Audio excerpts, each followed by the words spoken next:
Representative Mary Bono Mack is the chairman of the House Subcommittee on Commerce, Manufacturing and Trade. She called Sony's response to the cyber attacks half-hearted and half-baked. She joins us now from Capitol Hill. Congresswoman, welcome to Bloomberg West. So we did see the Sony executives bowing an apology, which is a very big gesture coming from Japanese executives. You think that's not enough. Why? Well, I think, first of all, consumers have the right to know about their safety. When you talk about a data breach that is as large as this one, it's very important that there's clear communications with the consumer about how they protect themselves. There are a lot of questions that Sony should answer. I think it was a disappointment that they didn't come before Congress today. I recognize they did a 90-minute news conference where they tried to answer a whole lot of questions. But, you know, I see this as, first of all, Sony's a victim, but also, 100 million potential folks out there who risk being harmed in some sort of way.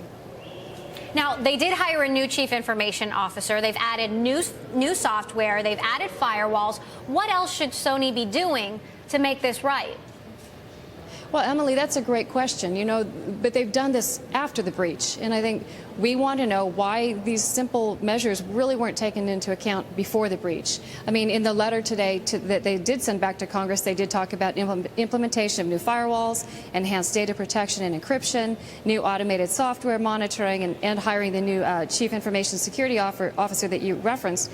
But all of those things seem pretty simple when you're guarding so much information for so many people. And hey, I'm a mom of 2 kids, and I've got a gamer in my house, and I think about what this might mean for them. Anytime a consumer, there can be potential harm to them, it just seems to me they should be included in the equation of how they protect themselves best. What's your reaction to Sony not appearing to testify today? Well, again, I'm disappointed, in a number of fronts. I think Congress actually could learn a lot from this breach. I don't know that I think that they felt that we would be pretty hard on them, and I'm sure they would have had some very hard-hitting questions. But at the same time, we have a lot to learn. And how do we prevent this from happening again in the future and happening? When you look back to when this 2005, we didn't talk a lot about these sort of breaches, but now they're very, very commonplace. So the reason I'm disappointed is not only for the hard-hitting questions that they would have received from members of Congress, but also the information we could have learned about preventing these going forward. You know that we're looking at legislation, and I think it's invaluable that you include input from somebody like Sony who's experienced something like this magnitude. So we'll continue to work with Sony and watch as this unfolds and as they learn more about the hacker and how it happened. We want to be helpful. This comes on the heels of the Epsilon breach, in which customer data was stolen from other companies like Citigroup, JP Morgan, Best Buy, Walgreens. How big would you say this problem is? Well, if you look at the Sony case, it's at least 100 million. It's an ever-growing problem. That's what is more troubling to me. The size is astronomical, and it is growing exponentially. Again, when you talk about 2005, we were stealing. People were stealing laptops. They were stealing, hard drives. They were doing these sorts of things. And now it's a hack job that's 100 million folks at one time. So who knows what's going to happen next? And I think that's why Congress is very interested. Is how do we prevent the next breach that could possibly be larger than the one that we just have experienced with the Sony PlayStation breach? But what kind of legislation are you looking for? I mean, what can Congress actually do? Well, again, that's a great question. There have been a couple of bills floating around since 2000 and I believe 5 that the past 2 Congresses members have approached this, and this has been a bipartisan effort.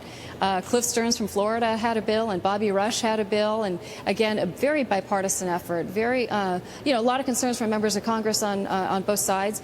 The legislation is a good beginning. I think we're going to start with it, and again, today in the hearing, we heard a whole bunch of, I think, good ideas on how to improve or tweak the bill a little bit, but I anticipate a very bipartisan approach. And the hearing was actually a great one today. Members of Congress were actually, I think they enjoyed it on both sides of the aisles. They both contributed a whole lot, and they enjoyed the testimony from the 4 witnesses that we had.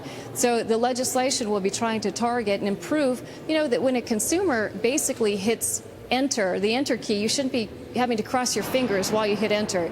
You should feel that there's a good level of confidence that your data is secure. And as the story before this, when you're talking about geo-tracking and the questions that are arising on our web experience, every day they're more and more complicated. And I think that consumers are ultimately becoming a little bit more and more afraid about the web experience. We don't want that to happen. We want e-commerce to be alive and well and prosper. And that's our goal in legislation, make sure consumers know they're protected and yet have a reasonable bill that doesn't burden businesses and, of course, encourages jobs to grow and business to flourish. Congresswoman Mary Bono Mack, thank you so much for joining us from Capitol Hill. Thank you for having me.